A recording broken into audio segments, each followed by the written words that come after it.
처음 영상이 시작되면 화면에는 아무런 메뉴가 나오지 않습니다. 이때 영상 화면에 마우스를 대면 아래에 메뉴가 나옵니다. 만약 화면에 마우스 클릭을 하게 되면 영상은 멈추기 때문에 마우스 커서만 대셔야 합니다. 그 다음에 자막 메뉴를 클릭하시면 화면 중앙에 영어로 된 자막이 나타납니다. 이 상태에서 자막을 선택하기 위해 설정을 클릭합니다. 설정을 클릭하면 자막을 선택하는 메뉴가 나옵니다. 여기서 자막을 클릭합니다. 그리고 자동 번역을 클릭합니다. 그러면 다양한 언어가 나오는데 여기서 한국어를 선택합니다. 한국어를 선택하면 화면에서 보듯이 한국어 자막이 시작됩니다. This is a big subject in which I have 20 minutes. And so I'll stick to 20 minutes and I'll stop after 20 minutes. And I'll start from right now. Drucker was well known for asking key questions. And there is a question that has been bothering me, and probably a number of you for a long time, and that what is God saying to us here in the United States through this devastation that we've experienced from this AIG economic meltdown, which continues to move on in its implications, and it seems to be relentless. I don't know. I've been meditating on it, but I do know one piece of advice that we can take through this time, and it comes from Paul's writing to the Romans in chapter 12, verse 21, where he says, "Don't be overcome by evil, but overcome evil with good." And so my remarks will be dealing with that. Drucker did deal with that question, and I am prepared to do so. I have worked in the last 20 years or so, 25 years, in the intersection between the theology of work and management. And I have come to know the sparkling insights of theologians in the theology of work. And I've also come to know the pragmatics of management. So the context that I've worked is described best to me by J.I. Packer in the preface to his Knowing God, where he contrasts the work of the Balconeers with the work of the travelers. Now, I hope you're not offended if I call theologians Balconeers and executive travelers, and I'm somewhere in between because I interact with both. So having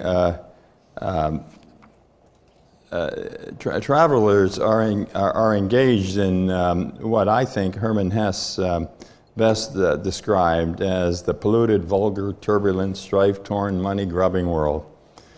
And he concludes that our precepts are only fool's gold unless they can be put into practice by, in this case, executives.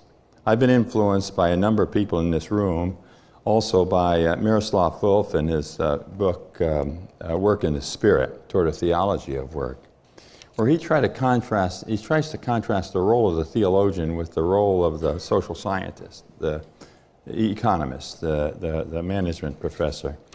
He says, "My main task will be to develop a theological framework for understanding human work and to elucidate the implicit ethical principles that should guide our efforts to assess and restructure the world of work.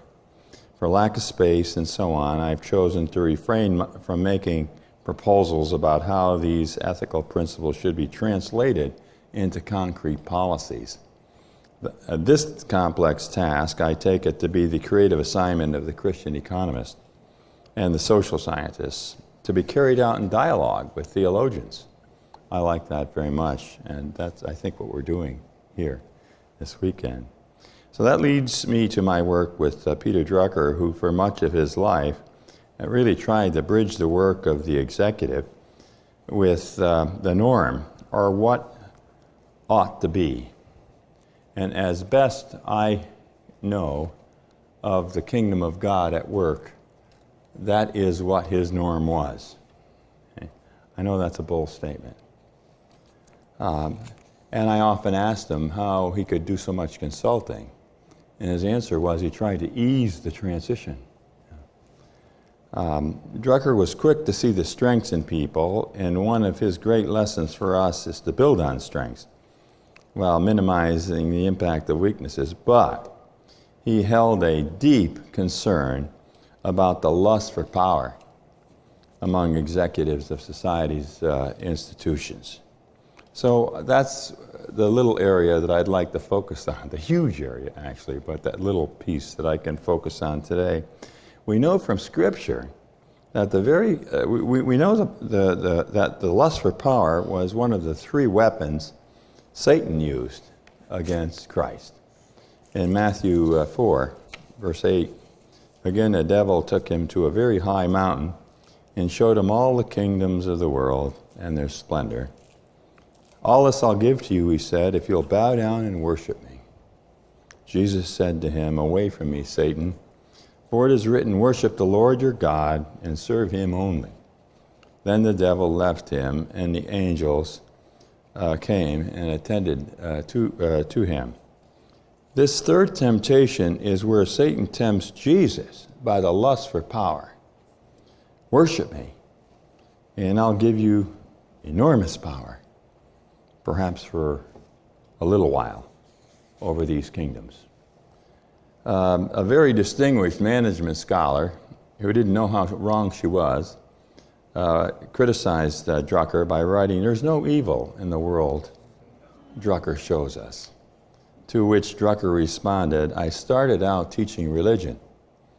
I am only too aware that human beings perversely insist on behaving like human beings, and that this means pettiness and greed, vanity and lust for power, and yes, evil.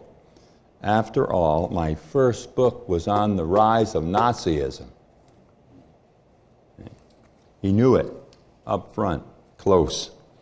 The only thing that works, and admittedly with only indifferent success, is this great tradition of Western political thought that really goes back to Plato, or at least Aristotle, and is known as constitutionalism, limiting power by power, making sure that the units of power are kept small, containing the dangers of megalomania and the lust for power through countervailing forces, for example, through a strong board of directors or through a three-person top management team, and above all by making objectives and performance the test rather than personality and charisma.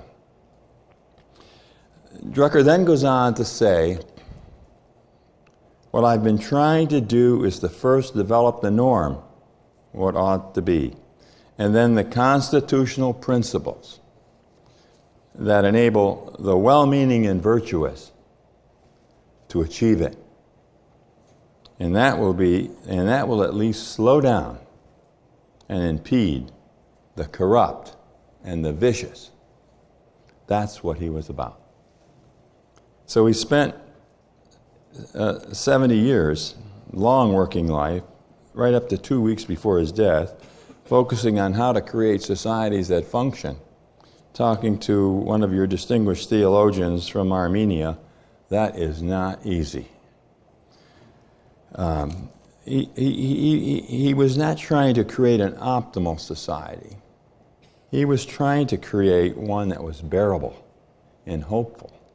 And as you begin to look around the world at the number of failed states and the number of non-functioning societies, you have to say, blessed be the Lord for what we've experienced here in the heritage of the United States, that our founders have bequeathed to us. Drucker held a consistent set of philosophical assumptions, especially about those having to do with human nature. He believed in the capacity of human beings to manage complex organizations, designing organizations where people enjoy freedom by engaging in responsible behavior. and innovating so as to maintain continuity in the midst of change. That's what we're going through now. We're going through a period of massive discontinuity. He did believe that the best organizations develop their people both intellectually and morally. Yet he never lost sight of the realities of human nature, and this led him to believe that if there is to be true freedom in organizations, that the only basis for the freedom is the Christian concept of man's nature. Imperfect, weak, a sinner, yet created in the image of God. The lust for power was for Drucker the fundamental sin of human nature and the central problem of management that organizations had to counteract, minimize, redirect, especially the lust for power and greed, while simultaneously appealing to the better angels of our nature by nurturing life-giving values which he thought were a result area, something to be sought as a result. So he proposed constitutionalism, the governing principles for running an organization, including federalism, the distribution of power in an organization between a central authority and its units, and a number of other tools to deal with the darker side of human nature and to promote effective governance. Again, slow down and impede. He made the transition between political federalism and corporate federalism. Actually, he was looking for what was in our Constitution when he was writing his doctoral dissertation, which he happened to write on Frederick Julius Stahl, a converted Jew who was an ecclesiastical parliamentician who was trying to develop a constitution for Germany during the 1850s, 1860s, unaware of what had been done in the United States, or perhaps aware that we were then just going through a civil war. So this is a part of the larger framework of management as a liberal art, and it is contained in our book, Drucker's Lost Art of Management. Here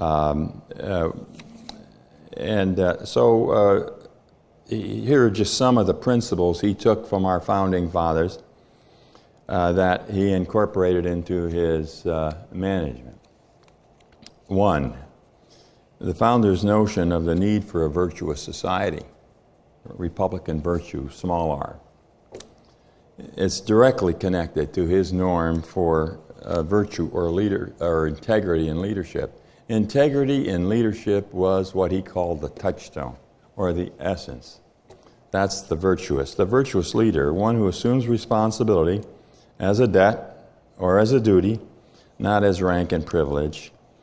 It's interesting to note William Mill's subtitle of his recent book on President Abraham Lincoln, The Duty of a Statesman.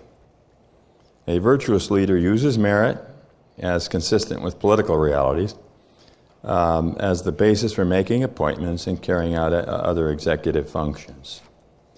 As we look back at our history, George Washington was almost the perfect leader. Our framers didn't know what to call him, a presider or a president. Long on service, proven executive capacity, strong character, even temperament, mindful of the failures of leadership in European history, and did not want to be a king. Lincoln was the perfect leader to sustain the Union and create a new birth of freedom by leading our nation through the Civil War, a bigger job perhaps than Washington himself had. Tolstoy explains the essence of Lincoln's greatness. Now, why was Lincoln so great? That he overshadows all other national heroes. He really was not a great general like Napoleon or Washington. He was not such a skillful statesman as Gladstone or Frederick the Great, but his supremacy expresses itself altogether in the peculiar moral power and greatness of his character. Principle 2, the legitimacy and authority the legitimacy of power and authority. That was a question Drucker wrestled with all his life without a satisfactory solution, because basing his work on Stahl, who in turn based it on the Lutheran teachings, that the monarchy should be responsible to and the people subservient to. He was converting it to a secular view, and so he sought to make power and authority subservient to responsibility, and responsibility anchored in truth. He believed in objective truth. Values were not relative to Drucker. So the power exerted towards the colonies was widely viewed as illegitimate, especially taxation without representation. Legitimate power is power used in service of the basic mission of the organization and is exercised by way of responsibility and obligation to the people served. Principle 3, individual sovereignty. Liberate people for their good and for the good of society. Sovereignty in the U.S. Constitution is placed in the hands of the people, delegated to their elected representatives. This is exactly the concept behind Drucker's linkage of decentralization and management by objectives. Create freedom in organizations along with responsibility, leading to personal sovereignty and fulfillment of an organization's mission. Now, this is freedom in a weaker sense, and again, I'm quoting from Wolff. Freedom in a sense of being able to set and pursue one's own goals in work, not necessarily that are in line with what the rest of the organization is attempting, not necessarily freedom in a stronger sense of always being able to engage in whatever we want. That's license. Principle 4, the dangers of unchecked power. Absolute power, of course, corrupts absolutely, and here James Madison, we have to thank, who wrestled with this in the Federalist Papers, the need for separation of power in government and in other organizations to prevent concentration, no matter how virtuous they may be. Well, we may disagree, but I've meditated on Romans 8, but also you have to go through Romans 7. And I don't think we as Christians ever get through Romans 7. I haven't. So the dangers of unchecked power come from are solved by curbing power through corporate federalism, and by balancing, creating checks and balances between the central unit and the operating units, and by political pluralism,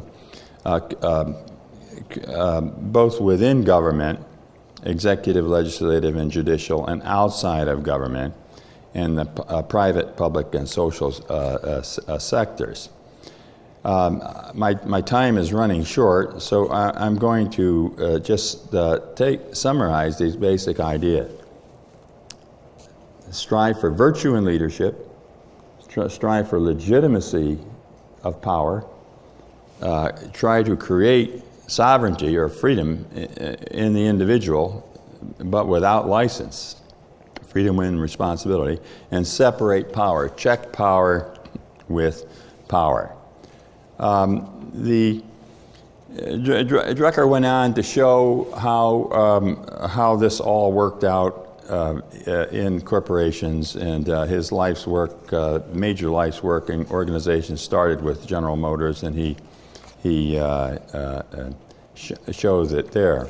He demonstrates it there. The main vehicle that he used for management is management by objectives, all coming out of the same framework, coupled with self-control. It's the overall management philosophy that he proposed for resolving this tension between individual freedom, sovereignty, and authority, especially between executives of central units and operating units. So MBO with self-control is the best solution we have to advance individual freedom in organizations. And the empirical evidence on its effectiveness is astounding. We're collecting it right now. I have a doctoral student doing it. I'll close at this point by simply concluding that Drucker's life's work consists of tangible solutions for the management of corporations and other institutions of society to create societies that function. His concept of management as a liberal art, with its goal of creating functioning societies, has had enough success to give us hope and enough difficulty to make us wary of very easy solutions. Thank you.